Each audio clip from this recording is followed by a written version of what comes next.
नमस्कार, सार्वमंथन न्यूज महाराष्ट्रमध्ये आपलं स्वागत. पाहूयात आजची सविस्तर बातमी.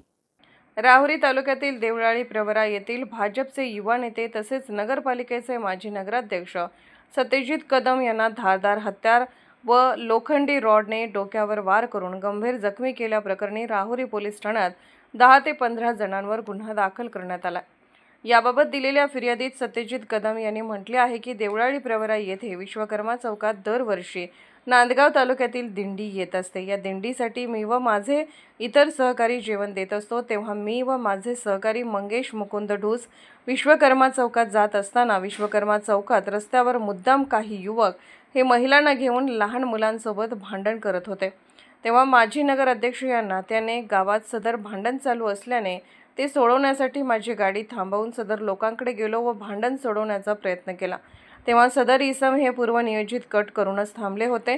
भांडण करीत असलेल्या इसमामधील लोकांच्या हातातील धारदार हत्याराने व लोखंडी रॉडने मला जीवेठार मारण्याच्या उद्देशाने माझ्या डोक्यावर डाव्या बाजूने मारून गंभीर जखमी केले. माझ्या डोक्याला गंभीर जखम झाल्याने मी रक्तबंबाळ झालो व मी खाली पडलो. तेव्हा मला भुरळ आल्याने या संधीचा फायदा घेत भांडण करणाऱ्या लोकांसोबत असणाऱ्या महिलांनी माझ्या गळ्यातील 5 तोळ्याची सोन्याची चेन तोडून घेतली. यावेळी माझा सहकारी मंगेश मुकुंद ढूस यास ही सदर लोकांनी मारहाण केली आहे.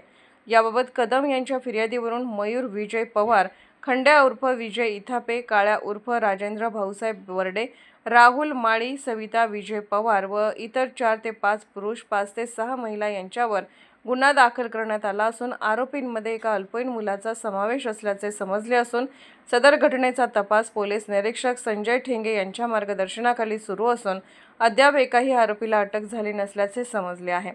सार्वमंथन न्यूज महाराष्ट्र, राहुरी, अहिल्यानगर.